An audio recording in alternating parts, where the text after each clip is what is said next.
Hello everyone, I'm the Vacuuminator. I'm Buster. And this week in Toku, we're You okay there? Yeah, I'm okay. Just Buster Corp. I forgot to say the full name. Okay. We're keeping that. Alright.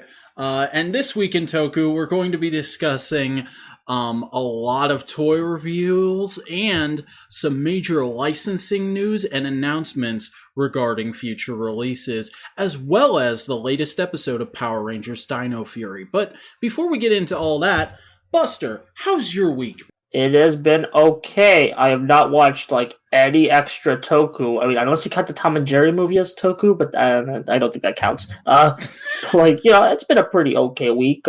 Starting practicing some Street Fighter Third Strike, but that kind of connects because Street Fighter did a crossover with Power Rangers. That was pretty cool. Yay. All right. Well, my week's been a little rough around the edges. I just had to spend a whole day trying to get my car fixed, and luckily was able to, but missed out on a day of work, so that was a little annoying. But we're back in the driver's seat now, and let's before we get into the news, I keep forgetting to do this, so I'm gonna go ahead and do this now because we're 3 episodes into the show, and I still haven't said a word about our theme song, which is composed by the always wonderful Chris Gaston, aka Boingo Rider, our co-host from the WandaVision podcast, A Little Worse Than a Pod, A Little Better Than a Cast, that we do every week here on Modular Media. A lot of people don't know this, but he's actually a pretty good composer for his limited resources. And if you haven't, and if you like our theme song, check out the rest of his stuff. His SoundCloud is linked in the video description of every episode of TWIT. Yep, it's good stuff. I just wanted to go ahead and mention that because it feels weird that we have this killer theme song and then we never talk about it, but he's always putting it over on his own Twitter. So better late than never. Yeah, or not, but never than late. I don't know. Let's go ahead and get into the news. And the first thing that happened in the last week is there was a nice little interview that came out featuring the actor who's playing Zenkaiger. I believe his name is pronounced Kiita. Zenkaiger, sorry. Kiita Komagine is how I would pronounce that? Kiita Komagine. He plays the character of Kaito Goshika. Now I'm getting tongue twisted. We're probably just gonna say Kaito going forward, or Zenkaiger. Yeah. This was a cute little interview. Just he comes off as a genuinely sweet guy. And I really kind of went awe when I saw the bit where he's like, "This sounds cliche, but it's really a dream come true." That's always nice to hear. Yeah. Anything you picked up on from this? Oh, yeah, he seems a bit nervous, which, hey, this is especially since he's the only, human on the main team right now, so I can see why it's, he doesn't really have, much, besides the grandma character, which we'll probably see more of next week when Zenkaiger actually airs, he doesn't really have, much, human teammates to bounce off of at the moment, so I can see why he's a bit, he comes off a bit nervous, but, hey, it's still exciting, it's still really cool. Yeah. Just a genuinely sweet guy, and I wanted to go ahead and highlight that interview because we don't often get too many interesting tokusatsu interviews translated. So anybody who's interested in what this actor is like as a person, definitely go check that out. Yeah. But then we got a pretty spectacular toy reveal. Going in line with the show's, I believe it is 25th anniversary. Yeah, yep. We're getting SH Figuarts Shinkocchou Seihou Ultraman Tiga, which looks frickin' beautiful. Yeah, it really does. It's also good cross-promotion with the current clip show series, Zet and Tiga, that's going on right now. Mm-hmm.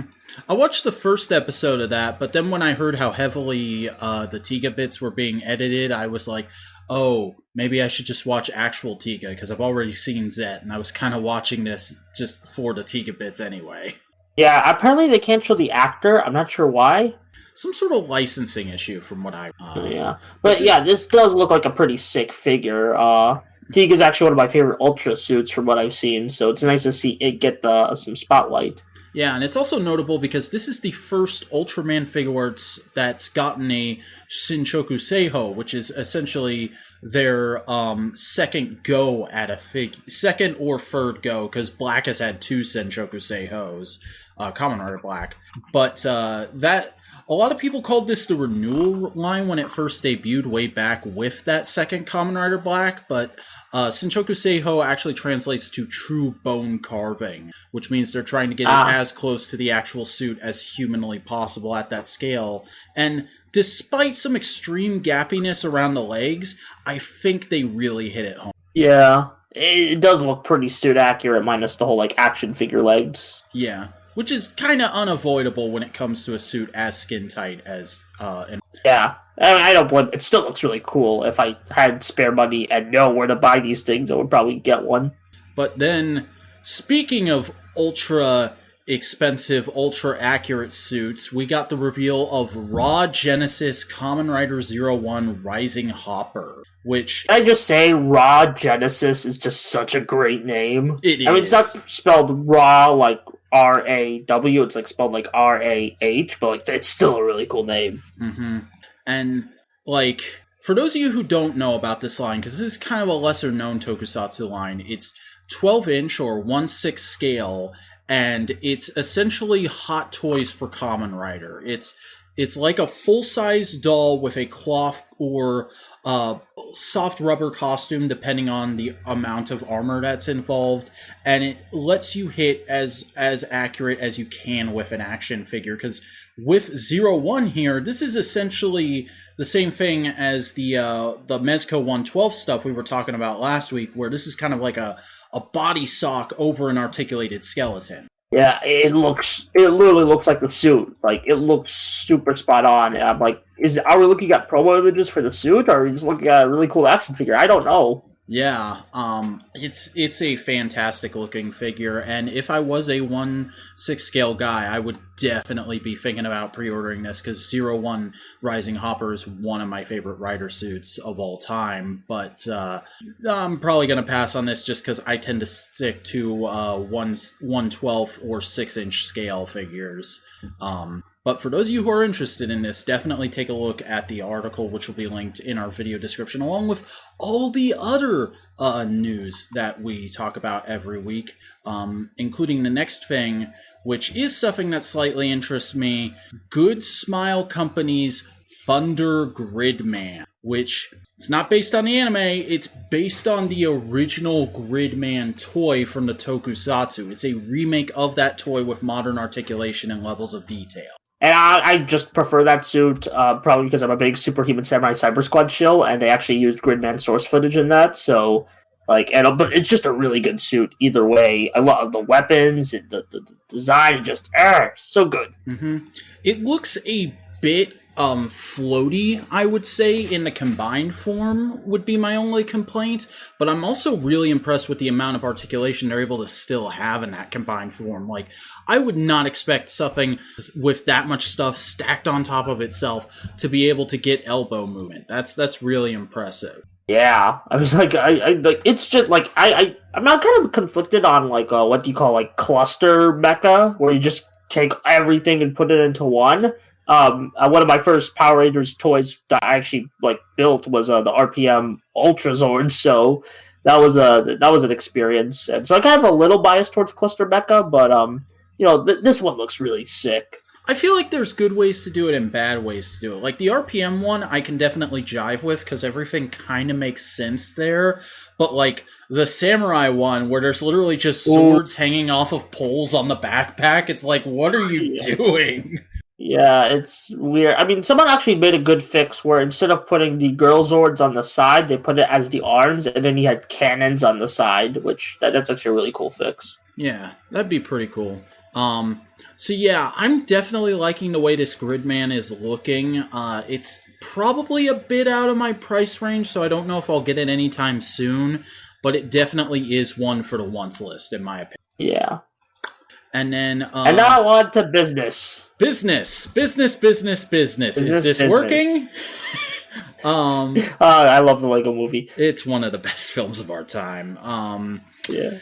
But, Hasbro had their 2021 Investor Day live stream, which, for those of you who aren't aware, is an event to basically let people who buy Hasbro stock but don't actually care about what Hasbro's doing, they're just buying Hasbro stock for the value in it, know what Hasbro's doing, get a general idea of what's going on. It's not a place where big reveals for the fans are meant to happen. Those are the Fan First Fridays, y'all. Mm-hmm. I mean, they do cover like little events, but those little events, little things like they announced like Transformers' new Nickelodeon show, which I'm very, very excited for that. Even though Nickelodeon's definitely gonna screw it over. Mm-hmm. That's like a little fan announcement. That's still like, hey, this is a thing we're making. Please keep investing. And they also teased that they are working on a renewal of the Power Rangers franchise, which a lot of people took as instant Illuminati confirmed, but like a renewal of the franchise could mean literally anything. Okay? I mean, like, the brakes. What do you think about it? What do you think about it? Like Dino Fury, from what we've seen, is kind of a renewal. We got like new people involved, new music. New, like, it's just a lot of new. It's a lot of it's a refresh. It's the refresh I kind of wanted Beast Morphers to be. I mean, Beast Morphers is still like good, but like this is like the kind of refresh I wanted, like from the initial when Hasbro started to take over the brand. Yeah. So I think. You go. Yeah, I'll go. Yeah, I just think this means, like, okay, there's not just gonna be the TV show. They mentioned, like, animation, which I'm a bit mixed on. If you've seen any of my videos, there's gonna be movies, of course. We already know that's happening. We did extra TV shows. There's just gonna be a bit more to Power Rangers besides the Nickelodeon show. Which is probably good because, like, there's, like, 2-3 Transformers series going on at the same time. It would feel a bit weird to just have one Power Ranger series going on, like when all the other Hasbro properties get like all these spin-offs. Yeah, like honestly, I think if we do get a quote-unquote reboot of Power Rangers, I think what might happen in like the next 3 to 4 years is we get a situation kind of like what Transformers has, where you have the main series, which is the show for kids, kind of where Dino Fury is, but then you have other things that are for different levels of adult fans, like maybe an animated show on Netflix, like Transformers has right now, maybe a comic which is garbage. I mean, really, they say those Transformer shows are for the adult fans, but they're for like the casuals and 14-year-olds. Yeah, very much. Like, if I was like 13 when I watched Siege, I would eat that up. But no, it's not. It's even a shame because the creators, the people who wrote those series, they actually have a really good resume of stuff. Like, these are the 2011 Thundercats series, which was widely beloved, and they just pull out Siege? What? It's weird. It's a very... Those, like, CG toy line tie-in is such a weird way to class them, but, like, Generations tie-in Transformer shows have all been so weird, and, like, I'm kind of glad I backed off. Ones. I'm glad I backed off watching them after I finished Combiner Wars. I was like, alright, unless somebody tells me one of them is really, really good, I don't think I'm actually gonna sit down and watch one of these again. Yeah. I still haven't seen the what's Earthrise. I still haven't seen that, and I don't want to because I heard the ending is horrible. Yeah. But right now, anyway, Transformers has got Earthrise going. They've got the War for Cybertron trilogy going. Cyberverse is wrapping up, and then they've got a new thing coming on Nick, and they're doing a Bot show on Netflix. So I think we're headed eventually for a similar situation with Power Rangers. I kind of hope we get like a Rescue Bots-esque thing where we get like a semi-preschool show. I call it semi because like adults still enjoy Rescue Bots. I really hope we get like something for the younger audience. That would be fine. I'd definitely be down for that. Yeah. Like, it doesn't... I honestly, out of all the ideas for Power Rangers animation, that would probably be the best way to do it. Just have a little preschool show. Mm-hmm. And then just turn Bat and the Sun into their adult wing with huge air quotes. Awful. Huge air quotes on adult. That would be awful. Like, it would be, but it would be what they do. Yeah, it would be. Oh my god. Anyway, I'm getting depressed thinking about all the potential futures and how kind of... I mean, that's really... Anyway, speaking of good... Go ahead. Like, no, just I was wrapping up. Yeah, well, that's all there is to say on the Investor Day thing. Just people got a little too hyped, and there was only a little bit of speculation to be had. But something that there's plenty of speculation to be had on is we finally got confirmation and a trailer and a poster. Mashin Sentai Kiramager versus Kishiryu Sentai RyuSoulger is happening. Yes, RyuSoulger continues to get screwed over a crossover movie. And I cry in the corner. They got, like, they had the crossover with the Ninjas, which is, like, people, I don't hate Ninja, but it's not a very well-loved show. And they got, like, axed the ability to cross over with Kiramager, which is, you know, one of the biggest Sentai. Man, poor soldiers. Anyway, the Kiramagers and RyuSoulger thing. First off, the Red Ranger, I forgot his name. The Red Ranger is having Aruto's fit from 01. Yeah, so welcome to Toei Company Ltd. We have one hoodie and blazer combo. Yeah, and just all sorts of wacky shenanigans happen. We got the Gold Rangers sipping for the villain. We got mechas. We got transformations. We got all sorts of cool stuff. It's gonna be a fun time. Things are happening, and I have no idea what any it is because I haven't seen either of these Sentai. Yeah, I've seen half of both Sentai, so I kind of got an idea. But it seems like from what I've seen, it's like it's one of those. It's like a throwback. It's like those Sentai crossover movies where there would be about movies. Well, that could be fun. Yeah. Also, Sakamoto's directing, so get ready. Ooh! If Sakamoto's directing, I kind of have to watch it eventually. Yeah, but Sakamoto did a good chunk of RyuSoulger, so.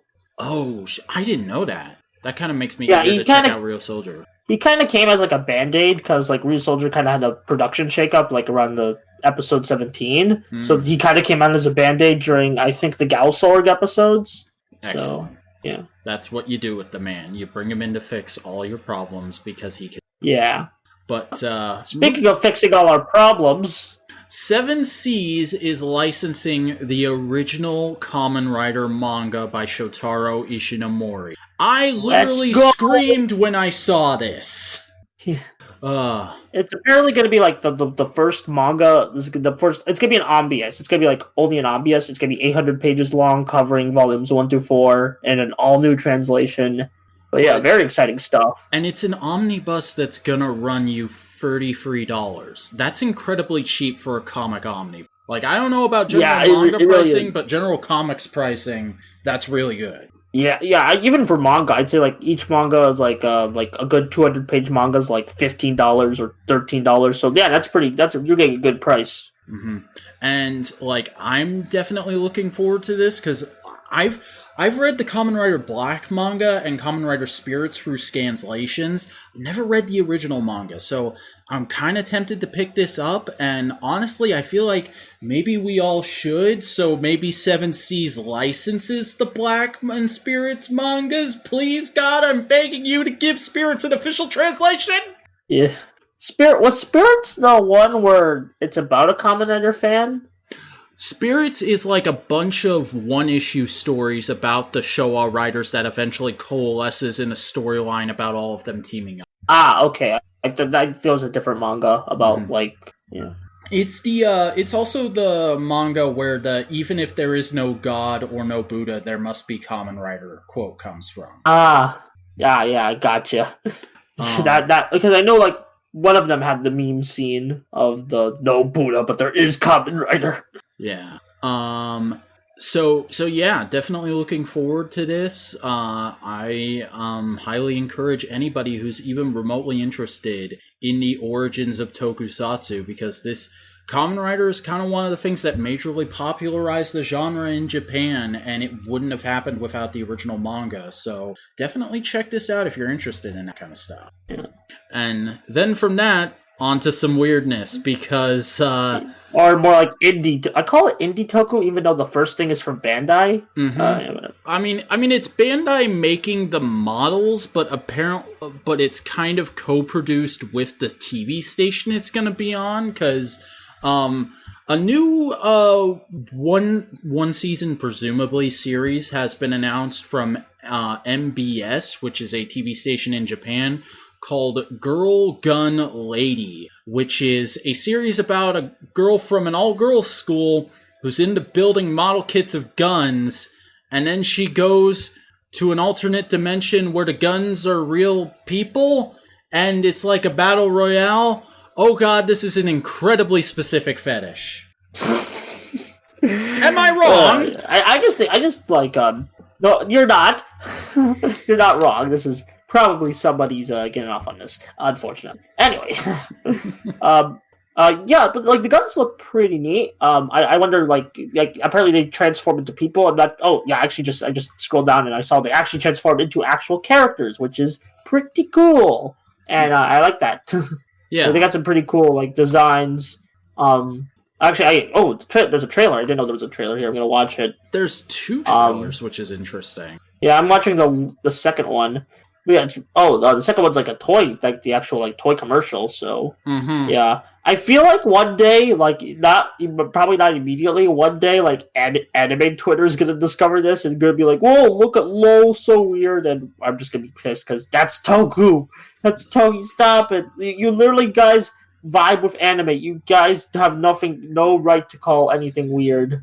Big mood. But the obvious question with this is, if it gets subbed, are we gonna cover it? Yes. If I'm pretty sure TV Nihon might sub it. I really hope they do. I mean, like, I ain't gonna mess around with TV Nihon's site, but if I see this on Kiss Asian, I'll give it a watch.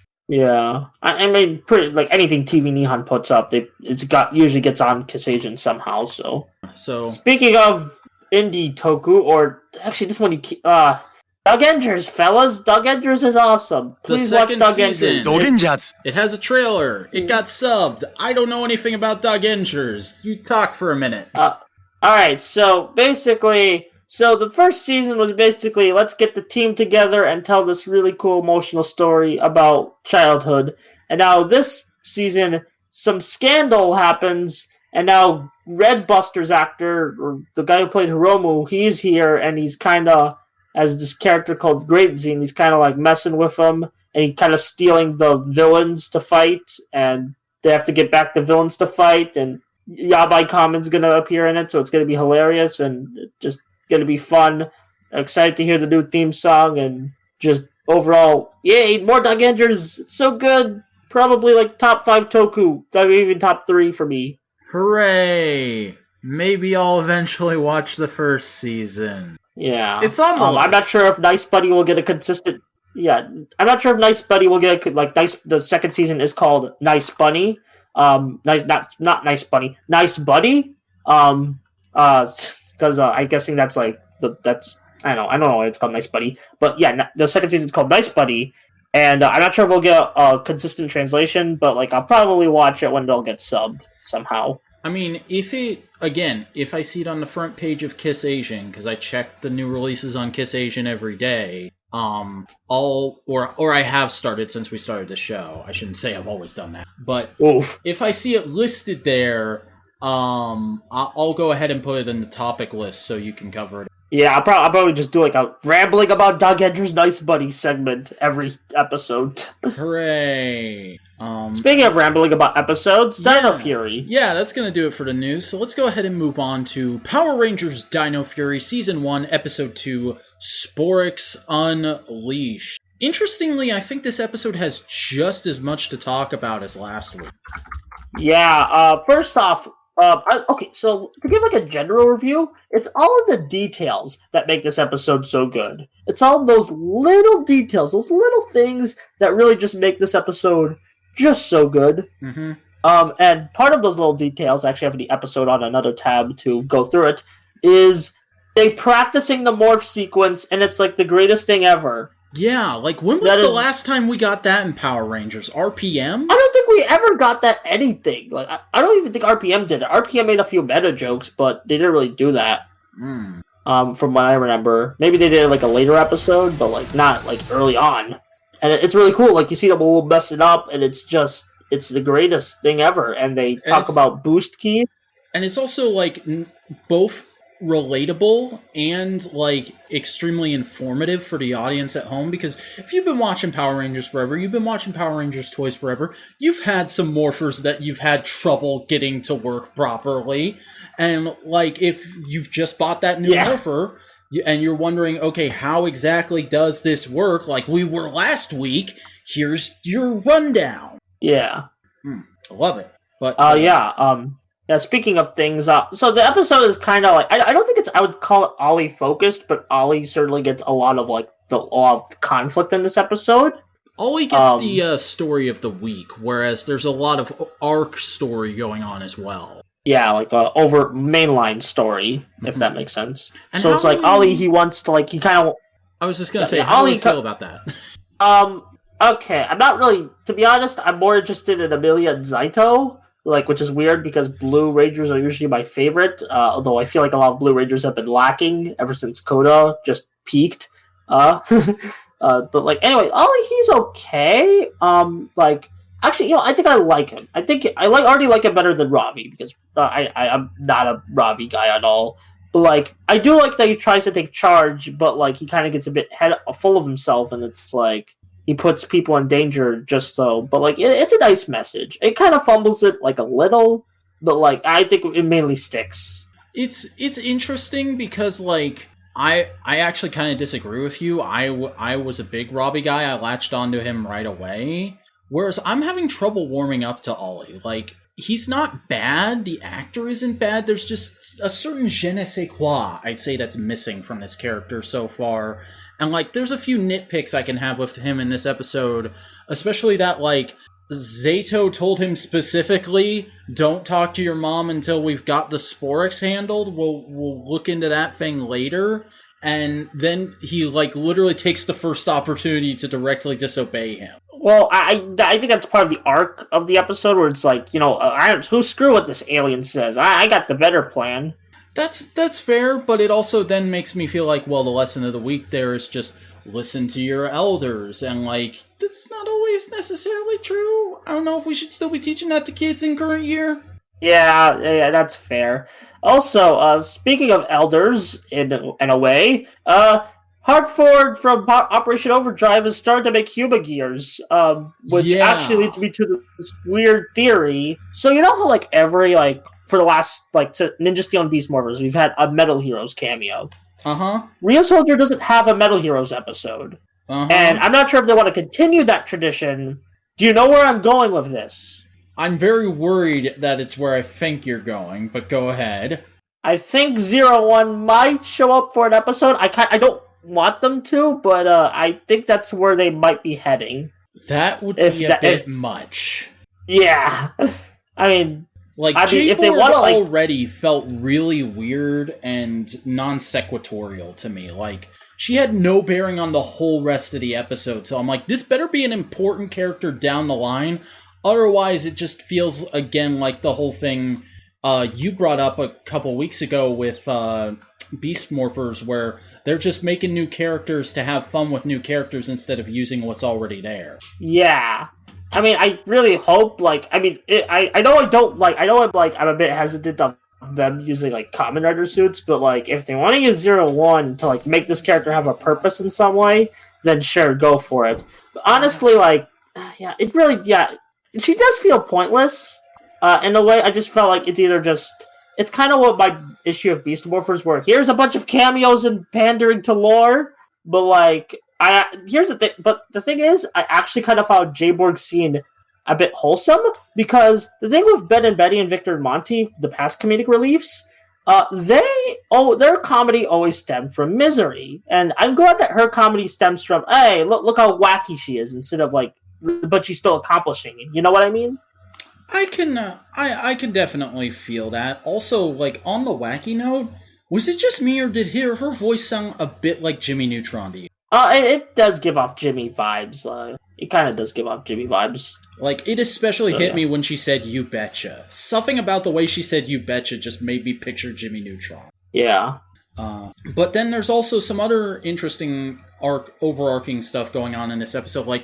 I both like that they're right away trying to go to the proper authorities about the Sporix, But then I'm like really scratching my head at the fact that they're still doing secret identities this season, because like wouldn't... Go ahead. Okay, here's the thing. I don't mind like them showing their secret identities to specific people, but I understand them not doing it to like the whole world. Like I feel like family members and authorities like the Mr. Garcia, I think they would be like the good people to like reveal the identities to, but like I feel like the overall just general people, that would be annoying. Hard agree. I could definitely vibe with that. But like that's not what happens in this episode. Yeah, exactly. I feel like that's like the better alternative to what happened. Yeah. Like Zato, they're walking up to the park headquarters and Zato goes, "Remember, nobody can know that you're a ranger." And I'm like, why? That's instant proof. If you show the proper authorities your morphers and say like, hey, we're Power Rangers, this monster threat is loose in the city, you need to warn people, let's set up a hotline. Or they could have just gotten there morphed, you know? Which I feel like is probably what they did after the episode, in between the episode and that hotline scene. Yeah. We'll get to that scene. I kind of like it a lot. Oh no, I definitely dig it. I like that they have that in the show. It makes finding out about monster attacks much more diegetic. But like, it's just weird that they didn't engineer a proper way to get to that. It just happens. Yeah. Database, friend of the show, talked about it. Like in his deeper look video, where it felt like, okay, we have to hit these specific beats, but we kind of rushed it, and like we didn't really put much thought into how do we get to these beats instead of, okay, we got the beats, but how do we hit them? You know what I mean? Yeah. We've got the beats. We got to make the stew. How do we make the stew? Oh wow, the stew is already here. How did we do that? Yeah. Speaking of stew, actually, there's nothing stew related in this episode, but okay. Cleon from RyuSoulger gets his counterpart named Mucus. Okay, sure, why not? It's Power Rangers names. I can vibe. And we should. Then we get the morph sequence. The pronouns are different in this series. It's she, her. Yeah, she, her. It's he, him in the like Japanese footage, which it kind of feels a bit stereotypical when you think about it, but anyway, I could still vibe with it. Yeah, because like the design is girly in the first place, so whatever. And also, it's a much more playful character than the other monsters. Yeah. Also, so they start to morph. Like they do the whole "it's morphin' time," which I don't mind it. Although like I find it weird that they called it like. Okay, is it just me, or did a lot of the ideas for Dino Fury feel like scrapped ideas for Beast Morphers? How so? Okay. First off, the EDM music. Like, that just feels like it was composed for Beast Morphers instead of Dino Fury. It's still good music, and it's way better than what we got in the last few years, but it's like... I mean, it's fair to say that, but also, like, it's hype as fuck, so I don't care. Yeah, same. I'm just like, when I'm watching it, I'm like, yeah, but when I'm thinking about it, it's like, but like, anyway, and also their morphing phrase is linked to the morphing grid, which, okay, fair, because we have the Morphin Masters being, like, recurring characters, so... Yeah, it's a little non sequitur, and I would like something a little more linked in with the name of the show, but I think that comes from the whole Dino Fury key activate. Yeah. Also, I love when they're like they start to transform, and it's like Zato goes smooth, like they practiced it earlier. Now that's a really cool callback. And then having the morph sequence be them actually floating in the morphing grid for a second, that was awesome. Yeah. I actually am curious because we see like we'll go for it bit by bit. So I love how they just slam the ground. That's really cool, and also the music just does a really cool drop with it. Slam the ground. CGI dinosaurs appear. That's really cool.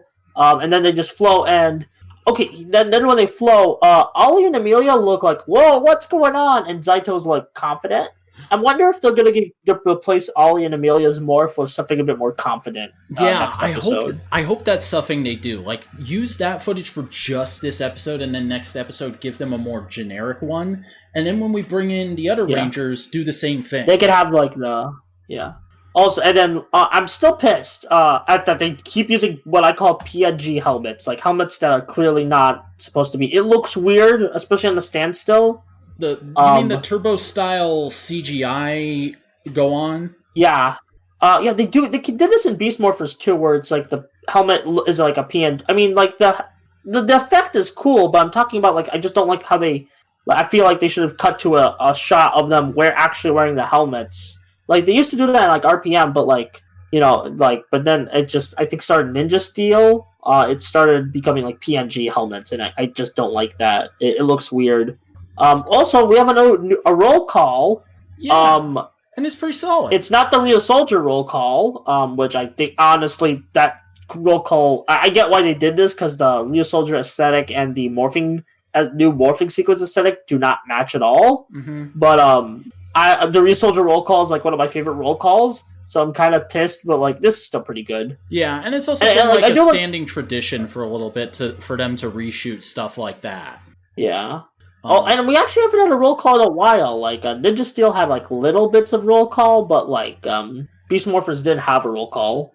That's fair. I didn't ever realize that, and I think that's partly due to the fact that Go Busters only did it occasionally. Yeah, I swear Go Busters did it more, just like like the morphs, they just did it on location. Yeah, they definitely did it a few times, just not as often as would normally be done in a Sentai. But then after that, we also got our first use of Sentai footage in this show for like a proper fight scene, and I gotta say, I'm a little mixed on it, because like it was a good rewrite of the scene. It still worked with the context of the scene as I learned the original context of the scene later, but I think the actors are not quite used to talking over more action-oriented scenes yet, because they all still sound a little too calm. Yeah, like, it's good dialogue, but I think, like, we're still in the growing pains of, okay, this is, like, the first time they've really done ADR in the studio booth, so, still getting some practice. Although I do like, as we'll see later in the episode, Zaito is taking charge and is, like, he's kind of, like, he's taking charge and what's it called? He's basically just, that's what I mean. He's taking charge and he kind of is, like, rushing in because he's the more experienced guy of everyone, so... Mm-hmm. He's very calm and self-assured, whereas the others are a little more kind of finicky trying to figure it out, which, as I understand it, is actually the opposite of the way it was in the Sentai. Yeah, Asuna and, like, Melto were kind of more calm, while Ko is a bit more, like, a hot-headed, but although I like how they keep, like, parts of the hot-headed bits of Zaito where he just, like, he charges in. Mm-hmm. Like, the charging in is, like, when, like, he's more, like, because... he knows how this works, so I really hope, like, next episode, because next episode's gonna be Zaito focused, where he kind of learns a lesson about, hey, maybe I need to, like, also bump up the teammates. I can't just win all myself, Yeah. Because that's where because, like, even in the Megazord fight, he kind of goes in alone. I feel like he needs to, like, that's a lesson they're kind of setting up with how he's been acting. Mm-hmm. And the Megazord fight, too, was also a great use of footage, just because, like, man, that thing really moves, and they showed it off so great and so strong, and actually changed the fight up a little bit, because, again, another thing I learned in the Sentai, they lose that fight. Yeah. Well, like, they struggle in that fight. They don't lose it. But Zaito just comes out and immediately kicks the crap out of that monster, and it's awesome. Yeah. Also, I do like how they kept the bits where the Rangers are actually fighting the monster just by themselves, no Zord. Mm-hmm. It barely works, but it's still really cool. Is there more of that in RyuSoulger, or is it only a first couple episodes kind of thing? Oh, there's it goes on a bit longer than you expect. Okay. I last time I watched it was like episode 7, but like it goes on it still was in that Okay. Well, so that's like a nice change of pace, so I'm happy to hear that. Yeah. Yeah. Also, the cockpit doesn't look as bad as I thought it would. It's definitely a little roomy at the moment. They need to get a couple more Rangers in there. Yeah, very spaced out. But I actually the lighting is actually way better than I thought. Than what it looked in the trailer. That might have been a Nickelodeon footage thing where it looked a bit darker. But this one, the lighting is way better than what I thought. Definitely. And I think the only other thing to talk about this episode is just Void Knight and what he's doing and how that kind of intersects with what's going on with the Rangers, because we're kind of learning a little bit more about him, but there's still a lot of questions, because we get to see his base, and we get to see that probably his recurring thing for at least the main chunk of this season is going to be him letting monsters fight the Rangers and then retrieving powered-up Sporex to try and crank up the jams on the jukebox in his base. Because here's my theory, here's my crazy theory about Dino Fury. the season's gonna end with Void Knight holding the galaxy's greatest dance party. That would be wonderful. That would be like just the dance of destruction. Let's go, baby. Yes. Although I love when villains do this. Actually, I wrote it in my own story, which you can find in Wattpad. But yeah, we're like, even if the heroes keep on winning, their goals still, like, even if they defeat the monster of the week, their goals keep progressing. And I love when the stories do that. It makes it feel like each battle's still important and it's like still growing, you know? Yeah, it's pretty fun. I like it. Yeah. Also, Void Knight's base is called Area 62. Why? Explain. Is 62 a significant number? I'm not familiar. It's not. I just think it's just, hey, 52. Let's go a bit higher. So 62. Yeah, well, it's been a while. They've made more. Yeah. Although I'm curious, this makes me think Void Knight kind of discovered it makes me think Void Knight's a bit more of a modern person than he's not like, he wasn't revived, he wasn't there. It might have think he might be like some kind of scientist. Mm-hmm. That'd be pretty funny. I mean, there's definitely something more recent about him, because Zato said last episode that he probably stole the armor. Yeah. I wonder if, I'm still wondering what Void Knight is. I really like him, but, is he an alien? Is he, an evil human? I don't know. I guess we're gonna have to find out soon. I'm definitely looking forward to when they take off that mask style. That's gonna be fun. But, yeah, I really... Yeah, I think that does it for this episode of Dino Fury. So, how are we feeling? Generally good about this episode? It's a step down from last week's episode, I'll admit. Mainly because it's just, there's so much being thrown at you. Mm-hmm. There's just so much in the, in the episode. But, it's not as focused as last week's. But I still enjoy it, and I really have faith in the third episode. I feel like something big is going to happen in the third episode based on its description. I feel like the third episode is where we're really going to get an idea of what the general quality of this series is going to be like, because this episode was kind of like Premiere Part 2 plus Monster of the Week, which worked okay, but it wasn't entirely as cohesive as Premiere Part 1, or maybe a standard Monster of the Week episode could be. But, I enjoyed the introduction of the Megazord, learning more about Void Knight, and one thing we forgot to talk about, that teleporting effect is gorgeous. Oh yeah, the teleporting, it's pretty neat. Not as in-depth as Megaforce's teleporting effect, but hey, if it means they use the effect more, then sure. Please. Yeah, I'd say whereas last week's episode was probably a 9, this is probably more like a 7, maybe an 8, depending on how much you like certain parts compared to others. But I don't really give things number ratings anymore, but I'd just say it's generally pretty good, but not as good as last week. Yeah. But that does it for the Dino Fury discussion, and that pretty much does it for the podcast. We'll be back next week to discuss another episode of Dino Fury, and, hey, new show coming, premiere of Kikai Sentai Zenkaiger. We'll probably be discussing that next week, and we'll probably have maybe a little bit of help to do that. Maybe that might be happening. It's someone we've mentioned. You might wanna stay tuned to @the_Modular Media on Twitter. Maybe, I don't know, around Sunday afternoon to learn more about that.